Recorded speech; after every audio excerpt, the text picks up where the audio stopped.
Olá, eu me chamo Guilherme e moro no interior de Itabira, município do Pernambuco, e trabalho vendendo carne junto ao meu pai. E nós criamos animais que vendemos: boi, carneiro, porco e também galinha. E nós vendemos muito bem, só que há 5 anos atrás tivemos grandes perdas em nossa fazenda. E o responsável por essas perdas foi um bicho que até hoje me dá arrepios. Tudo começou quando alguns fazendeiros da região de onde eu moro começaram a relatar o sumiço de alguns animais pequenos, como galinha, cachorros, entre outros, e de sinais de arrombamento em suas propriedades. Até que o Sebastião, um vizinho meu, viu uma coisa que só vendo para acreditar. E eu, vendo o alvoroço das pessoas da região, fui atrás de saber do que se tratava. E eu ouvi da própria boca do Sebastião, que me disse: era por volta das 12 horas da noite, quando comecei a ouvir as galinhas fazendo barulho. Eu então peguei a lanterna e a espingarda e fui ver o que era.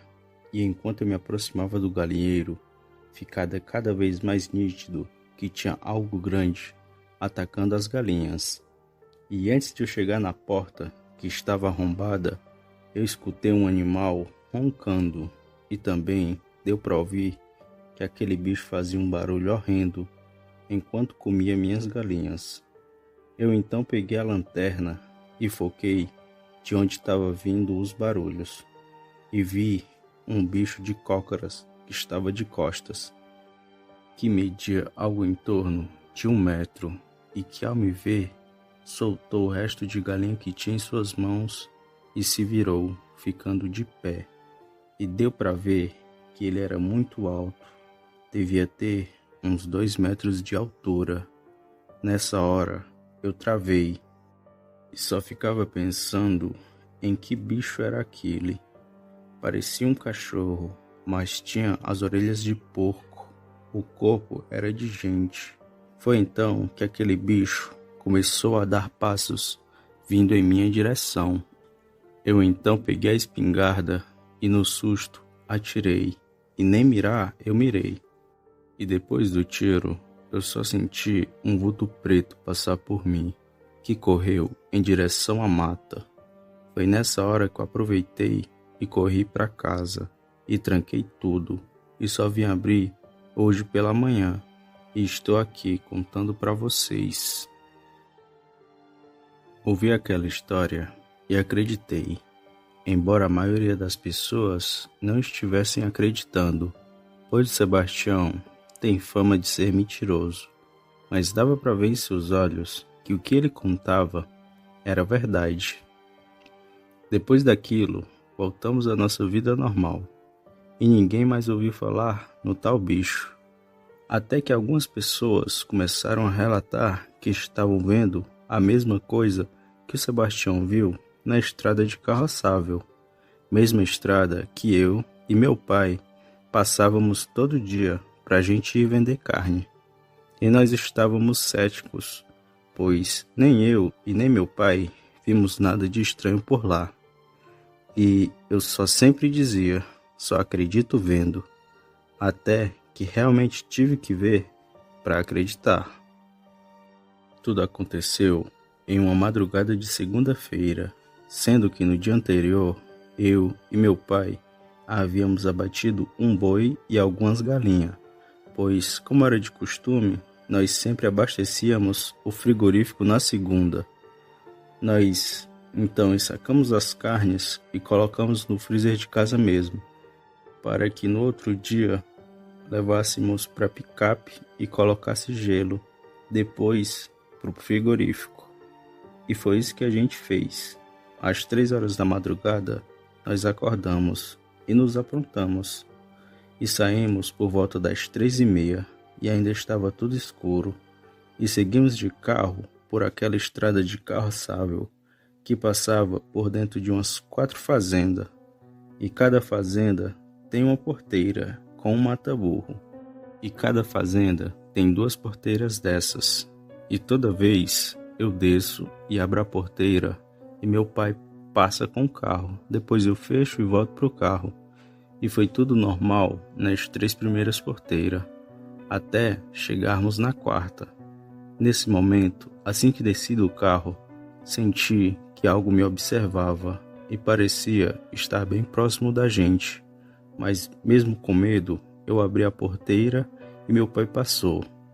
Nós então seguimos o caminho e deu para perceber que algo nos seguia pela mata. E meu pai ainda chegou a dizer que era uma onça, mas eu nunca vi onça correr a 90 km por hora, pois era essa a velocidade que a picape ia. Foi então que chegamos na próxima porteira e eu já ia sair do carro para poder abri-la. E nesse momento eu escutei um estouro e eu achava que era o pneu da picape. E eu já ia sair. Foi então que meu pai segurou meu braço e fez sinal com o dedo para eu fazer silêncio e apontou para o retrovisor da picape. Foi então que olhei e tomei o maior susto da minha vida, pois tinha um bicho de pé do lado da picape e estava cheirando a lona como se procurasse algo. E aquela aberração era inteligente, pois com suas garras ele abriu a lona e pegou um pedaço de carne e colocou em sua boca e ficou comendo ali mesmo. E foi quando ele ia pegar outro pedaço de carne que meu pai atirou 3 vezes com sua pistola. Aquele bicho deu um urro muito alto e saiu correndo em direção à porteira. E com o farol do carro apontando para aquela aberração, deu para perceber que aquele bicho era o mesmo que o Sebastião viu naquele dia, pois parecia bastante com o cão, por estar com o corpo coberto de pelos e as pernas pareciam estar quebradas. E aquele bicho tinha um rosto muito estranho, não dava para saber que tipo de bicho era. Foi então que ele passou a porteira e sumiu na escuridão da noite. Depois daquele bicho sumir na escuridão da noite, eu e meu pai ficamos dentro do carro, com medo dele voltar. Mas logo depois nós saímos e seguimos nosso caminho. E depois daquele dia, nós nunca mais fomos por aquela estrada. Preferimos ir pela BR, que apesar de ser mais longe, era mais seguro. Tiveram poucos relatos daquela coisa depois que meu pai atirou nela. E aos poucos não tiveram mais nenhum caso sequer. Hoje eu pego o mesmo caminho, mas só para ir na casa de conhecidos ou em caso de emergência. Mas eu sempre evito passar por aquela estrada, por medo daquela besta novamente aparecer.